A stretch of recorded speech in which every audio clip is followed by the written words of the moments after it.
Você sente que tem controle sobre o seu dinheiro, mas no fim do mês, ele simplesmente some. Você trabalha duro, paga as contas, evita exageros, ou pelo menos tenta, e ainda assim, vive com aquela sensação estranha no peito, de que algo está sempre fora do lugar.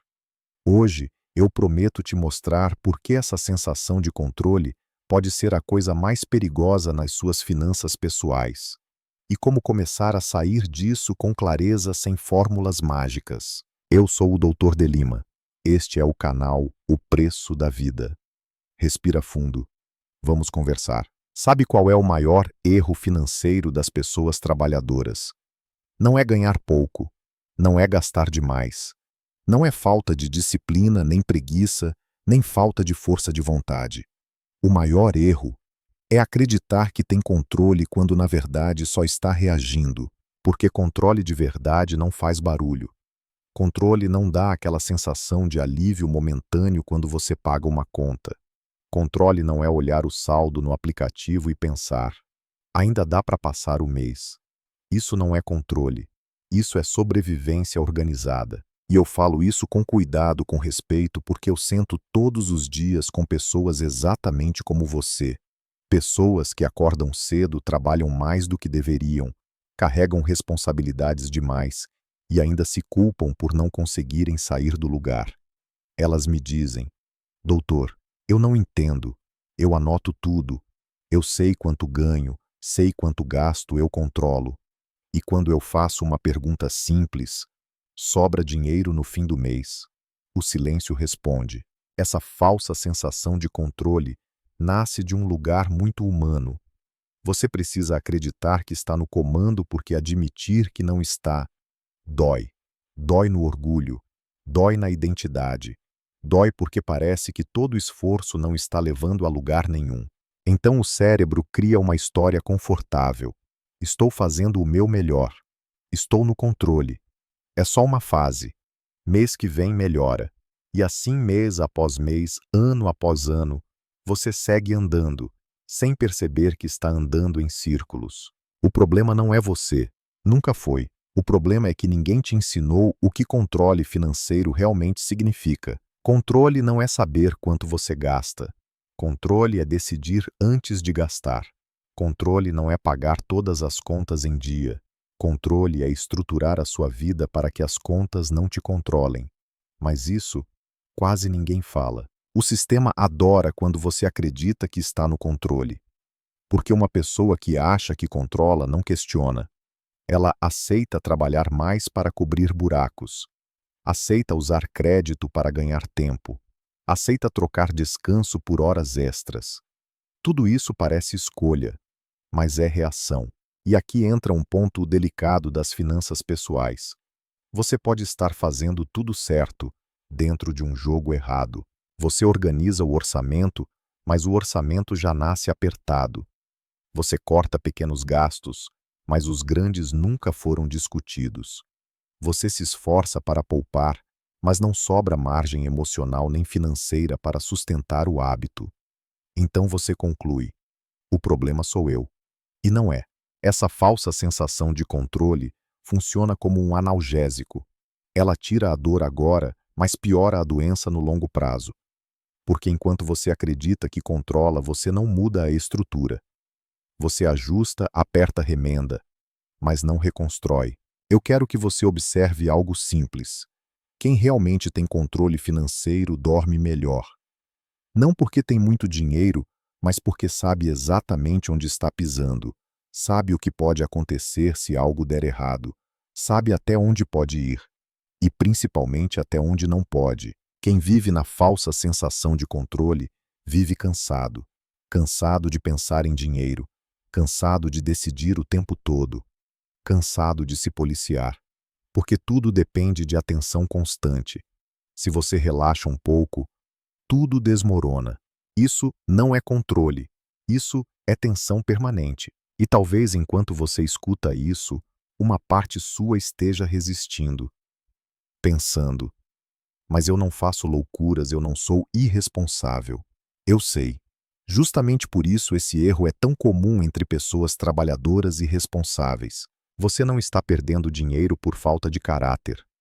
Você está perdendo porque está tentando controlar o incontrolável, sem mudar o que realmente importa. Nas finanças pessoais, controle não começa no dinheiro, começa na previsibilidade. E previsibilidade não vem de esforço, vem de estrutura. Mas estrutura exige encarar verdades desconfortáveis. Exige admitir que talvez você nunca teve controle nenhum, só estava se adaptando bem à pressão. E isso não é uma falha sua. É uma consequência direta de um sistema que nunca quis que você tivesse clareza. Aqui, no O Preço da Vida, a gente não vende ilusões. A gente desmonta narrativas perigosas, com calma, com respeito, passo a passo. Porque você não precisa de motivação, você precisa de lucidez. E quando a lucidez chega, a falsa sensação de controle começa a rachar, silenciosamente. Em algum momento da vida adulta, quase todo mundo desenvolve um ritual silencioso com o dinheiro. Você abre o aplicativo do banco, olha o saldo, faz uma conta rápida na cabeça e pensa: dá para ir até o fim do mês. Esse pensamento traz alívio. E é exatamente aí que mora o perigo, porque o cérebro confunde alívio com controle. Mas alívio é só a suspensão temporária do medo. Controle é outra coisa. O ser humano não foi feito para lidar com números abstratos sob pressão constante. Quando o dinheiro vira uma ameaça diária, o cérebro entra em modo de defesa.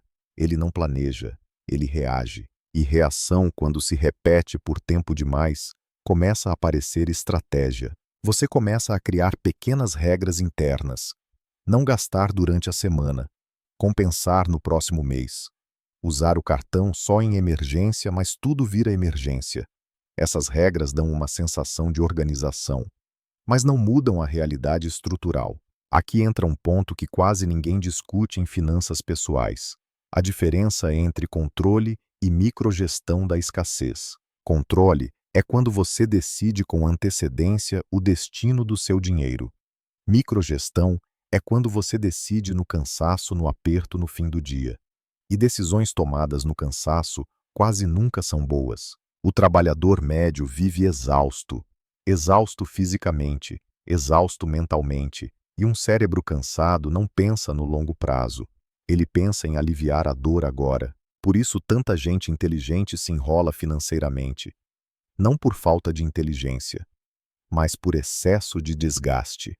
Você já reparou como as decisões financeiras mais difíceis sempre aparecem quando você está cansado no final do mês, no final do dia, depois de um problema? Nunca quando você está calmo, descansado, seguro. Isso não é coincidência, é desenho do sistema. A falsa sensação de controle também nasce da comparação. Você olha para os lados e pensa: tem gente pior. Eu pelo menos pago tudo. Não estou atrasado. E isso vira um parâmetro baixo demais para medir sucesso financeiro. Pagar tudo não é prosperar. É apenas não cair. E viver uma vida inteira apenas tentando não cair cansa. Muita gente acha que controle financeiro é não dever nada. Mas existem pessoas sem dívidas vivendo em completo colapso emocional e financeiro. Porque todo o dinheiro que entra já sai comprometido. Não há margem, não há escolha, não há respiro, e sem respiro qualquer imprevisto vira tragédia. Um problema de saúde, um conserto, uma demissão, tudo vira crise. Isso cria um estado permanente de vigilância. Você está sempre atento, sempre preocupado, sempre calculando. E isso consome energia que poderia ser usada para pensar melhor. Aqui está uma verdade dura, mas libertadora.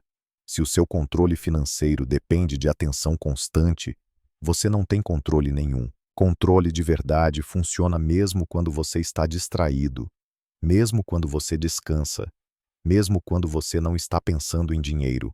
Mas isso exige algo que raramente foi ensinado: renunciar à ilusão de que esforço resolve tudo. O esforço é necessário, claro, mas ele não substitui estrutura.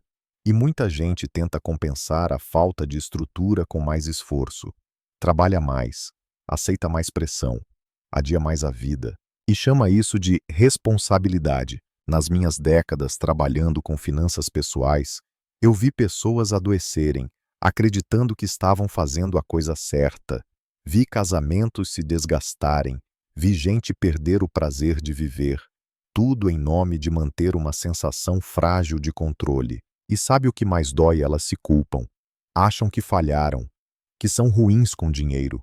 Não são. Elas só foram treinadas para aguentar, não para construir. O sistema financeiro moderno não precisa que você seja desorganizado.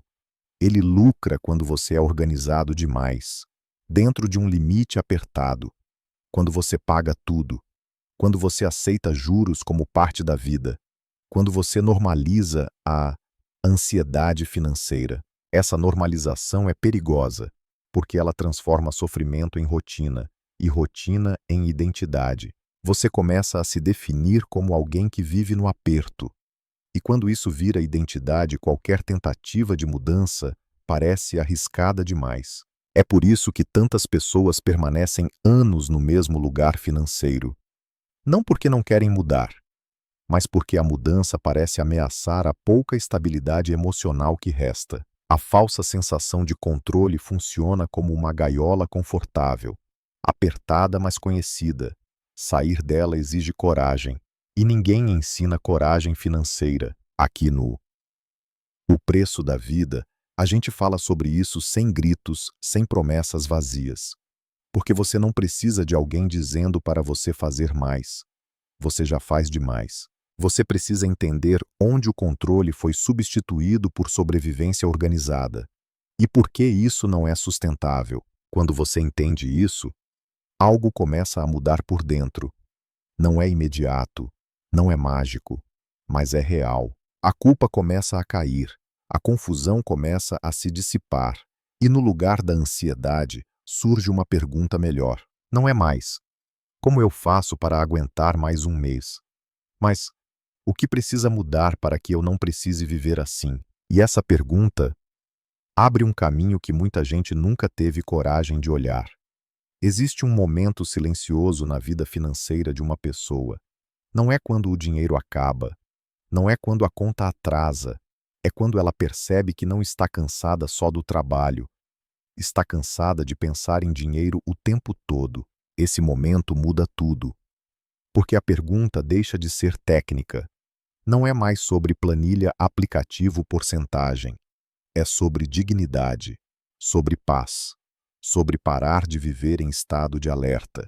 Sair da falsa sensação de controle não começa com uma ação externa, começa com uma mudança interna quase invisível. Aceitar que você não precisa controlar tudo, você precisa reduzir o que precisa ser controlado. Isso soa simples, mas é profundo. A maioria das pessoas tenta melhorar suas finanças pessoais adicionando complexidade.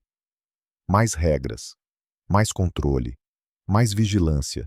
E isso só aumenta a carga mental. Controle verdadeiro nasce quando você simplifica a vida financeira até o ponto em que ela não exige heroísmo diário. Se para sobreviver financeiramente você precisa ser perfeito, o sistema já está errado. O primeiro passo real é criar margem. Margem não é poupança alta. Margem é espaço de erro. É poder errar sem desmoronar. Sem margem, qualquer decisão vira tensão. E decisões sob tensão quase sempre reforçam o ciclo. Criar margem exige escolhas desconfortáveis. Reduzir padrão antes que a vida te obrigue. Admitir limites. Dizer não para algumas expectativas, próprias e alheias. Isso dói no ego, dói na imagem, mas cura a mente. Muita gente confunde crescimento financeiro com expansão de vida. Mais gastos, mais compromissos, mais responsabilidades. E chama isso de progresso. Mas progresso que rouba sua tranquilidade não é progresso. É desgaste disfarçado. Outro ponto essencial que quase nunca aparece nos discursos de finanças pessoais. Você não precisa otimizar tudo. Você precisa estabilizar. Otimização é para quem já tem base sólida. Quem ainda está lutando para respirar precisa de chão firme, não de velocidade. Estabilizar é saber exatamente quanto custa a sua vida, não quanto você gasta num mês bom. mas quanto custa viver sem aperto, sem improviso constante. Quando você conhece esse número, algo muda. O dinheiro deixa de ser um inimigo abstrato. Ele vira uma ferramenta concreta. E aí decisões ficam mais claras. Não fáceis, mas claras. Você para de perguntar: será que dá? E começa a perguntar: isso me aproxima ou me afasta da estabilidade? Essa mudança de pergunta é libertadora. Outro passo silencioso, mas poderoso. Parar de tratar todo aumento de renda como solução. Mais dinheiro ajuda, claro, mas sem mudança estrutural, ele só acelera o mesmo ciclo. Quantas pessoas você conhece que ganham mais hoje e continuam sem dinheiro? O problema nunca foi só quanto entra, é como a vida foi montada ao redor desse valor. Aqui entra algo que eu digo com muito cuidado. Nem toda vida é financeiramente sustentável. Algumas precisam ser redesenhadas, e redesenhar não é fracassar, é amadurecer. Você não é a mesma pessoa de 10 anos atrás. Por que sua vida financeira teria que seguir o mesmo formato quando você aceita redesenhar? A falsa sensação de controle perde força, porque você para de lutar contra a realidade e começa a cooperar com ela. No fundo, o controle financeiro é humildade aplicada ao dinheiro. Humildade para reconhecer limites, para pedir ajuda quando necessário, para parar de se cobrar perfeição. Aqui no O Preço da Vida, a gente acredita que dinheiro não é só número, é emoção, é história, é contexto, e ninguém constrói algo saudável a partir da culpa. Se existe uma mensagem que eu gostaria que você levasse daqui hoje, é essa. Você não está atrasado, você não é fraco, você não falhou. Você só acreditou por tempo demais que controlar tudo era sinal de força, quando na verdade força é construir uma vida que não exige controle constante. Isso leva tempo, leva ajustes, leva conversas difíceis consigo mesmo, mas leva para um lugar melhor. E quando esse lugar começa a aparecer no horizonte, o dinheiro deixa de ser uma fonte diária de medo e passa a ser o que ele sempre deveria ter sido, um meio, não um peso. Eu sou o Dr. De Lima. Este é o canal O Preço da Vida. Aqui a gente não promete atalhos, a gente constrói clareza. E clareza já é um enorme passo para a liberdade financeira. Respira. Você não está sozinho nessa caminhada.